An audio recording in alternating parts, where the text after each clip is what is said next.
Pour régler l'affichage de vos messages, allez dans le menu Affichage, volet de visualisation et choisissez un mode ici sous la liste. Pour envoyer et recevoir des messages, il faudra créer un compte de messagerie. Avant de créer un compte de messagerie, je vais élargir un peu ma colonne de gauche. Pour créer un compte de messagerie, allez dans le menu Entourage, Paramètres du compte. Cliquez ensuite sur le bouton Nouveau. Entourage a garni ici l'adresse que j'avais donnée lors de l'initialisation du logiciel. Ici, j'ai choisi de créer manuellement mon compte. Je donne ici un nom à mon compte, c'est YRC sur Free. Je donne ensuite le nom, l'adresse de messagerie. Donc là, ici, il s'agit de yves.cornil@free.fr. Je donne ensuite l'identification du compte qui dépend de chaque fournisseur d'accès. Donc là, il s'agit de yves.cornil. J'indique ensuite le serveur POP qui m'a été fourni par mon fournisseur d'accès. Donc là, il s'agit de pop.free.fr et le mot de passe qui est alloué à mon compte de messagerie. Je donne ensuite le compte d'envoi des messages, c'est-à-dire le compte SMTP, qui m'a été aussi donné par mon fournisseur d'accès. Donc là, il s'agit de smtp.free.fr. Ensuite, dans Options, je vais choisir si je vais laisser les messages sur le serveur ou les supprimer au bout d'un certain temps. Mon compte POP YRC sur Free a été créé. En voici un résumé.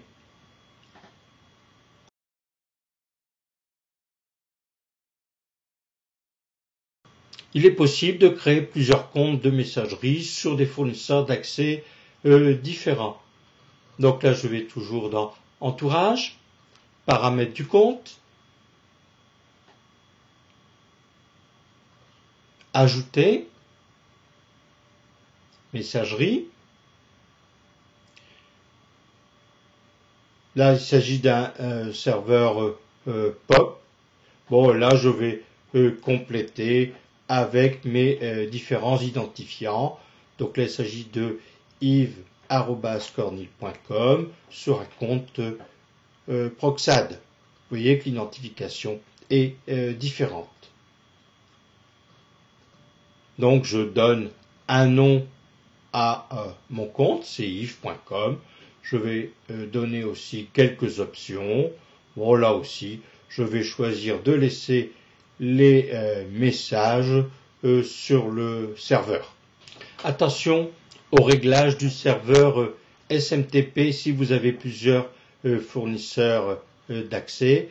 Donc là, j'ai mis comme fournisseur d'accès smtp.free.fr pour mon SMTP.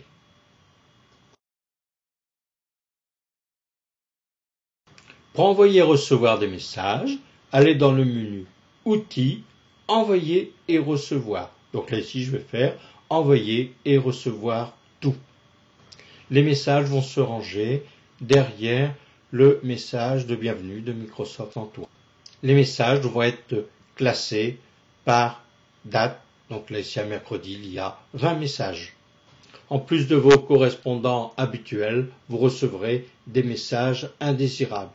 Donc la Microsoft Entourage a un système automatique de filtre, système que vous pourrez ensuite paramétrer et affiner.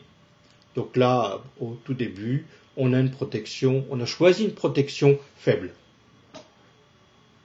Donc là, ici, j'ai une pub que je vais déclarer comme étant indésirable en sélectionnant le message et en cliquant sur indésirable. Il faudra faire le ménage de tous vos messages. Donc pour supprimer un message, sélectionnez le message et cliquez sur la corbeille supprimer. Vous pouvez aussi sélectionner plusieurs messages en appuyant sur la touche majuscule et en cliquant ensuite sur supprimer. Pour ne pas encombrer votre messagerie, les images contenues dans les messages, en particulier les messages HTML, ne sont pas chargées. Pour charger les images, cliquez sur le lien télécharger les images. Et voici donc là, j'ai mes images de la météo. Vos messages peuvent contenir des liens vers des sites internet.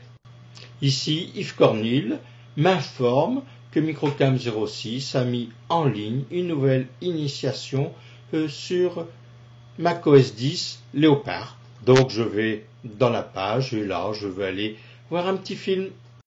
Les messages que vous recevez peuvent contenir des documents joints ou des photos. Ici mon message contient plusieurs photos. Donc là je vais parcourir un peu mon message pour voir les quelques photos. Et là maintenant je sélectionne une photo, je clique sur ouvrir et ça me lance une application. Après un petit message d'avertissement, voici ma photo qui a été prévisualisée avec aperçu.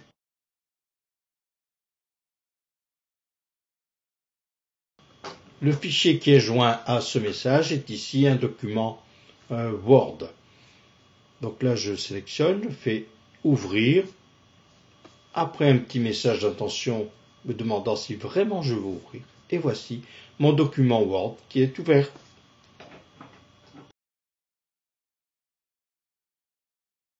Si vous avez plusieurs comptes de messagerie, vous pouvez choisir le compte sur lequel vous pouvez lire les messages. Donc là ici je vais choisir de lire les messages sur yves.com.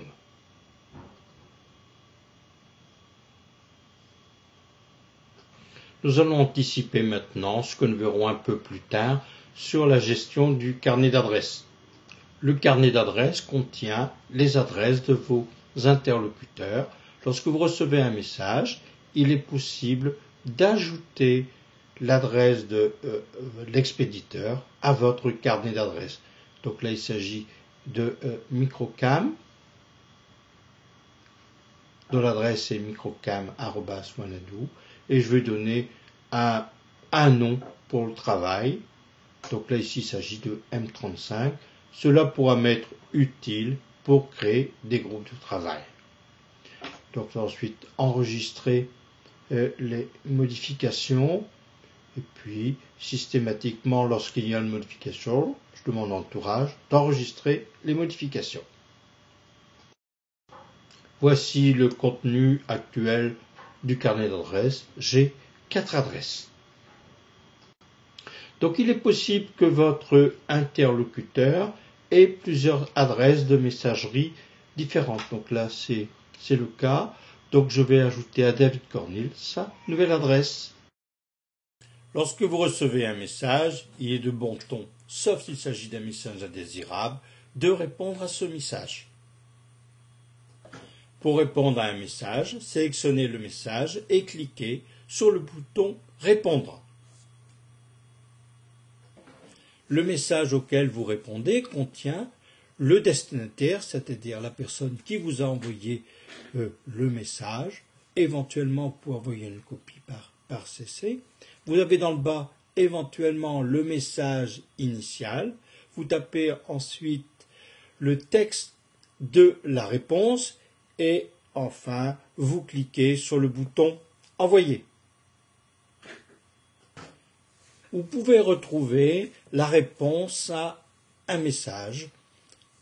Il y a dans le message que vous avez envoyé un lien sur afficher la réponse et la date à laquelle vous avez répondu.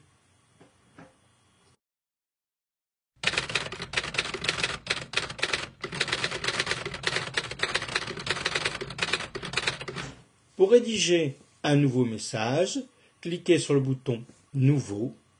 Sélectionnez ensuite dans le menu déroulant « Message électronique ». Dans la zone A, tapez le nom du destinataire, par exemple prénom.nom@fai.fr, éventuellement envoyez une copie dans la zone CC et éventuellement une copie invisible dans la zone CCI. n'oubliez pas l'objet du message et ensuite tapez votre texte et cliquez enfin sur le bouton Envoyer. Si vous avez oublié la zone objet, vous aurez un message d'attention. Si votre message n'a pas pu être délivré à cause d'une erreur d'adresse, vous aurez un message retour à l'envoyeur. Par exemple ici, prénom.nom@fai.fr n'existe pas.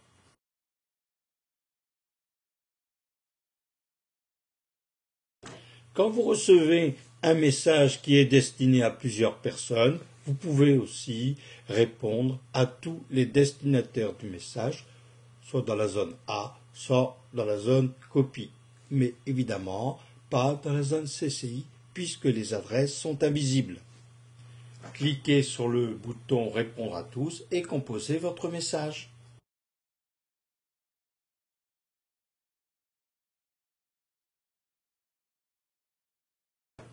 Si vous jugez que votre message est très important et qu'il doit être envoyé à d'autres personnes, vous pouvez transférer ce message. Cliquez alors sur le bouton Transférer, éventuellement mettez un petit message d'accompagnement et envoyez. Nous allons découvrir maintenant la gestion du calendrier d'Entourage 2008. Voici notre calendrier au niveau semaine tel que nous allons le créer. Et voici une vue du calendrier au niveau du mois de février. Pour accéder aux fonctionnalités du calendrier, cliquez tout d'abord sur l'icône du calendrier, le troisième bouton à gauche, dans la barre d'outils d'Entourage. Pour créer un événement, cliquez sur le jour où vous voulez créer cet événement. Ici, je vais créer un événement le 14 janvier. Saisissez ensuite l'objet de l'événement. Ici, c'est Alexandra à l'école. Éventuellement l'emplacement ici à Fréjus, le jour de début, le jour de fin, l'heure de début, l'heure de fin ou la durée. Donc là ici, l'événement va commencer à 16 h et se terminer à 17 h. Et c'est un événement Alexandra à l'école qui se déroulera chaque jour ouvrable. Et je demande à Entourage de me prévenir 30 minutes avant que cet événement se produise. C'est-à-dire qu'à 15h30, je serai venu. Comme quoi qu'il faut que je me prépare pour partir à 16 h chercher Alexandra à l'école. Et voici le calendrier où tous les événements donc, du jour ont été répercutés. Vous pouvez aussi assigner une catégorie à un événement. Là ici, Alexandra à l'école, je vais lui assigner comme catégorie la catégorie famille. Alors le mercredi, il n'y a pas d'école, je vais supprimer l'événement Alexandra à l'école le mercredi. Entourage me demande si je veux supprimer uniquement cet événement périodique pour ce jour-là ou pour toutes les occurrences. Tous les mercredis, je dois conduire Alexandra à la piscine. Donc là, je crée un objet Alexandra à la piscine. Tous les mercredis, départ 8h20, retour 10h20. L'événement piscine a été rajouté au calendrier. Donc là, il s'agit, dans le cas présent, du mois de janvier. Pour supprimer un événement, sélectionnez-le dans le calendrier et un petit clic droit vous emmène au menu déroulant pour supprimer l'événement. Un petit message de confirmation pour vous demander si vous voulez bien supprimer l'événement qui a été sélectionné. Bon, ici il s'agit d'un autre événement, là le 23, que je vais supprimer. Donc là, c'est un affichage au niveau du mois. Donc je supprime mon événement du 23 janvier. Et toujours la demande de confirmation vous demandant si vraiment vous voulez supprimer l'événement sélectionné. Il est possible de supprimer un événement périodique. Donc là, si je vais cliquer sur Alexandra à l'école, un jour de la semaine, là, je fais suppression de l'événement et Entourage me signale qu'il s'agit d'un événement périodique. Et là, je vais supprimer toutes les occurrences de cet événement périodique. Là, il est temps que je me prépare à aller chercher Alexandra. Donc, j'ai mon message d'alerte qui me prévient qu'il faut partir. Pour changer de mois, cliquez sur le petit triangle en avant ou en arrière.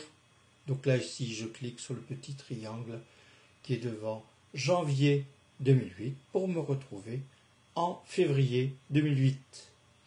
Et voici la vue de mon calendrier pour le mois de février 2008. Si vous partez en voyage, vous pourrez affecter une catégorie particulière au temps de parcours. Là, ici, le 10 février, je prends le train pour aller à Paris et donc je sélectionne comme catégorie voyage. Je vais maintenant au Tech Days Paris, 3 jours, au mois de février. Donc le début c'est le 11 février et la fin du séjour à Paris sera le 13 février. Voilà, fin du séjour, 13 février. Et je serai pris la journée entière. Je ne demande pas à Entourage de me rappeler que j'ai ce voyage. Et voici donc le calendrier avec d'une part le temps de voyage pour le 10, le retour pour le 14 et les 3 jours au Tech Days. À bientôt pour découvrir d'autres fonctionnalités d'Entourage 2008.